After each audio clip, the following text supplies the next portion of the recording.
Okay, so anyway, where was I? All right. So like I was saying, see Looney come get at us asking us, how much time we got. Now, the homie who ended up doing the stabbing, he's like optimistic about going home. So he's like, yeah, man, I got 15 years of life, but I'm gonna be, so I'm only 18, 19, I'll do, whatever that is, and I'll be home by the time I'm 32, 33. So, like I said, see Looney, he one of them cats, at times, he loved being the bearer of bad news. He like, oh no, y'all got life? He said, you too? I said, yeah. He said, oh man, y'all ain't never going no home. Y'all ain't never getting out, homie. Anybody with life, they ain't never going home, man. Y'all stuck. Y'all gonna be here all day with me, walking the yard. Y'all might as well get prepared for this shit. So of course, it sent both of us into a little bit of a funk, you know what I'm saying? Because we was both young, we optimistic motherfucker trying to go home. You know what I'm saying? So it's like, damn, okay. So, and it was a trip. Me, okay, like I say, I'm like about maybe 5-6 hours from home. So I'm trying to get down to the house. I'm trying to stay out of trouble, have my points drop so I can get to a level 3. I'm married. So I'm trying to get closer to the house so I can see my mom, my daughter, you know what I'm saying, my wife, so I'm like, oh man. So now it's a trip when he told old boy this, because it's like, he just took an automatic change, and it showed in his behavior in the next couple weeks, months. He just went to wilding out. You know what I'm saying? Like I said, he didn't even have enough points to even be on no level 4. They had overrode him. He really had level 3 points at the time, which is probably like 39 points, somewhere around there. But so now he just started fucking up. He fighting, he doing this, he doing that, he getting disciplinary actions and all this type of shit. Every time you get in trouble, they add more points. If you got to stay out of trouble a whole year for them just to take off. If you didn't have a job, I think they only gonna take off 4 points. So okay. So anyway, we on the yard, whatever. The yard at this time, it wasn't a whole bunch of people on the yard because the yard had just opened up. You know what I'm saying? And that's the worst prison you ever want to go to. Worst prison yard you ever want to go to when the yard just opens up, because you got your Northerners, you got your Southerners, you know what I'm saying? You got the Pisces, you got the Blacks, the Crips, the Bloods. Everybody is jockeying for space and position. You know what I'm saying? We want this basketball court. We want these seats over here. We want these bleachers over here. And it's all for strategical purposes. You know what I'm saying? They might want this bench right here because it's sitting next to a gang of dirt where they can hide their knives at. You know what I'm saying? These dudes want to be right here. This group might want to be right here because the Blacks play basketball right here. And maybe the Blacks play handball over here. And so they don't want to sit right here because they sandwiched in. It's just a whole lot of politicking going on, man, in these California prisons. It's basically, man, they ran by gangs, you know what I'm saying? And so when I first get there, I don't know none of this shit. So I'm just watching, I'm peeping all this shit, man. Like I say, I come from a small town, man. You know what I'm saying? Where I grew up with everybody is damn near considered family. Some of the people I grew up with, I've been knowing literally since I was 6 years old to the time I graduated. It's a gang of us like that. So anyway, back to the story. So we on the yard, time goes by. Like I say, the yard just opened up. Everybody's getting shipped in from other yards, to make this yard general population, to fill this yard up full of people. So now word come about a month or two later that the dude who brought out the stuff to the dude I caught the chain with, he got some smut on his name for whatever reason. You know what I'm saying? So now, cold thing, man. Now he got to get stabbed. You know who they picked to stab him? His homeboy, the nigga he brought all this shit out to. Once I find this out, I'm like, oh man, it's a cold game up in here. Cause like I say, I grew up with motherfuckers, man. We homies, we family. I'm like, damn, man, this how shit going. Cause like I say, that's my first time, even though I had a life sentence, that was my first time even going to the pen. Okay. And then I happened to be in a cell with an OG from Compton. His name was Big H. Rest in peace. I heard later on he passed away of a heart attack later on when I left. Big H from the Grandies, Big Heron. He was a real well-respected individual. You know what I'm saying? He had been in jail at that time about 20-something years, about a Compton. Real cool, man. Real cool, down-to-earth dude, man. This dude would go to the store. At that time, we might could spend $120. He'd have his big laundry bag full of shit. And he just, hey, dude's like, hey, Big H, let me get a soup. Woo. Let me get this. While he coming across the yard. Man, by the time that dude get up in the house, he be done passed out $40, $50 worth of shit. Every single store, man. The dude was a good-hearted brother, man. Good-hearted brother. But the dude wasn't no joke. He wasn't nothing to play with either. You know what I'm saying? So anyway, we up in the cell one day, and he tell me, he used to kind of talk like, hey, Jim, old boy gonna stab such and such. Like I said, I don't want to put no names out there, but he said, hey, old boy gonna stab such and such. I'm like, what? I'm like, oh, he said, yeah, man, he gonna stab him today, man. So, okay. So we go out to the yard. He gonna stab me at when the yard open. So we go out to the yard, right? It don't happen that day. But now, okay, let me tell you this too. Now, in prison, like I say, we got the whites, you got the blacks, you got the Mexicans, you got the Southerners, you got the Norteños. At that time, the Bulldogs were still on the yard.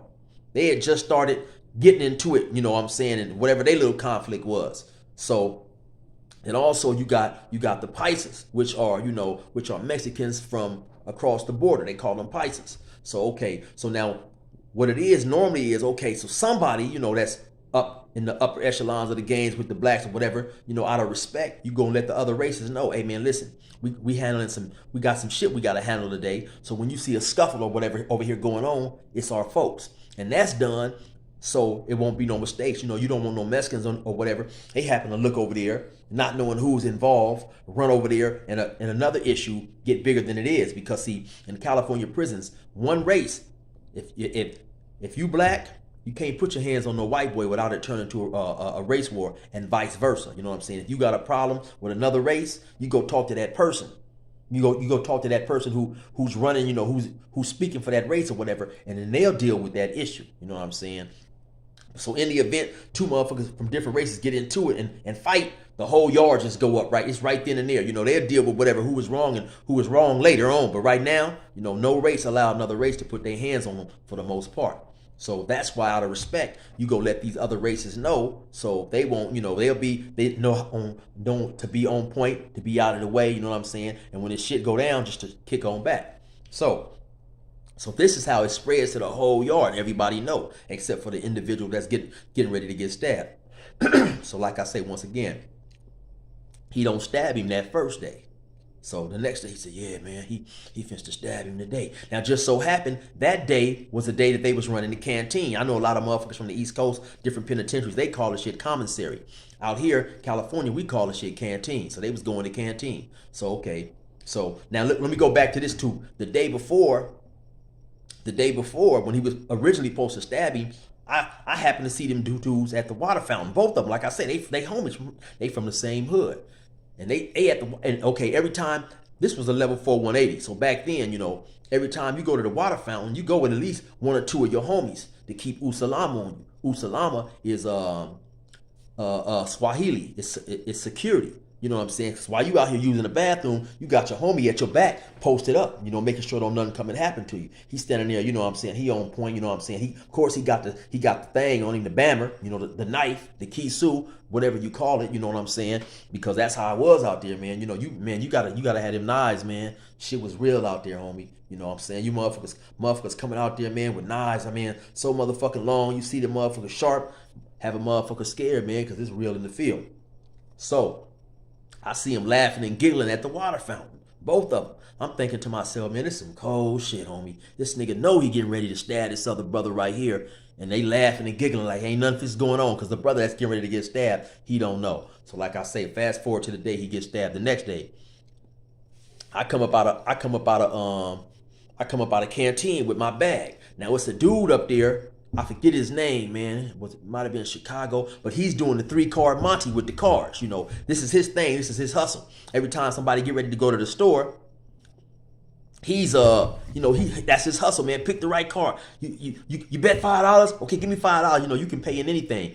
Canteen, deodorant, soups, tobacco, popcorn. It just got to be $5 worth of a commissary item. It got to add up to that much, right? So I'm watching because I already know not to fuck with this shit. I was out of state in Montana selling dope, doing my thing, man. I've seen all type of players. They had pimps and players. I'm talking about real live pimps, man. That hop out the car, got 5-6 hoes in another car. You know what I'm saying, or whatever. These motherfuckers every Friday and Saturday they get suited and booted. And that's gonna be some more stories I got. Hop out with diamonds all over their hand. Really, these was the last of the real life players, man. So I done seen this game before, all these con mans and shit. I know it's a con. I don't fuck with that shit. So this dude, okay, he doing this shit. He got this one Asian down like $160 or something. So now I'm just watching him, and I'm looking back and forth over there at the wall where the two dudes is. They over there on the wall, you know, because dude supposed to be stabbing the dude today. So I'm looking back and forth. I'm looking. Now all of a sudden, the dude doing the cards, he tell the dude to pick the card. The dude picked the wrong card, of course. He said, okay, that's 180 now you owe me, or whatever it was, right? So now he take the card with his finger and he bend the motherfucker. He bend the right card, right? So I seen bend the right card. Then he shuffled the shit. I'm like, oh, this motherfucker didn't bend the card. So he shuffled him. So now he say, hey man, pick the card. And all of a sudden now, I should have mind my motherfucking business. I say, oh man, yeah, I know what the card is. He say, yeah, you sure? I said, yeah, man, I know. He said, how much you got? I said, man, bet $10. He said, bet. You pay when the yard open? I said, yeah, because every hour on the hour you can go in your cell. Or no, matter of fact, no, back then it was every 2 or 3 hours or whatever you come out, you could go in or whatever. So basically, you just say you gonna have an item whenever they go in. I said, don't trip, I got you in the cell. So he say, pick the card then. So I go right to the one that's bent. I turn the motherfucker over. It's the wrong card, man. He laughing like a motherfucker. So he done got me with a trick, what they call a South Bend. I was mad at myself, knowing I shouldn't have been involved in that motherfucking shit. So anyway, I said, yeah, don't trip, homie. I got you when we go in. One thing you gonna do in them level 4s, you gonna pay your motherfucking debts. I don't care who you is. If you don't pay your debt, they gonna get that ass, believe me. So anyway, so right all of a sudden when I look up, I'm mad at myself. I look up, I see old boy, he feeling, the dude that's supposed to do the stabbing, he fidgeting around in his pocket. They up against the wall, you know. All the Crips used to hang up against the wall and shit. All of a sudden, he come out the pocket and bam, stab old boy in the neck. He right next to him. He stabbed him. Now this was the dude he stabbed was a big old dude, homie. You could tell he used to work out. At this point in time, he had got a little fat, a little chunky, but you still tell he had it up under there. He was a big old dude. I'm thinking, man, this dude has to turn around, because the other dude was like, at the point in time, other dude was like my size. Homie, back then, I probably was like 150 pounds. Little motherfucker. Man, the big dude snatched the knife out his neck, homie, and pew! This big old motherfucker take off. He take off running with the knife in his hand. This motherfucker run to his door and kick on the door. Boom, boom, boom, boom, boom. You know, now he a ways away from me. Probably, you know, more than damn near like almost a football field's length. So he say whatever he say to the tower, to the guard, because, you know, on them level 4 180s, they in the building, but they got a little port where they can come to the back of the port and look over the yard, you know. So like a gun booth basically out of a building. So he kick on the door. He say whatever he say to the dude open up the door, let him in and shit. Two or 3 seconds later, they hit that alarm. However that motherfucker sound, you know, yard down. Now, when they say that, you gotta hop on the ground. You gotta hop on the ground and prone out and shit. So, you know, we can get on the ground and shit. You gotta get face down on the ground and shit. Get on the ground. Police run down there, whatever. By this time, the old boy that done stabbed him and his other homeboy, they done bent the lap. They way in the fuck around the corner somewhere. So, you know what I'm saying? So we prone out. We out there for about 10, 15 minutes, you know, however long it was.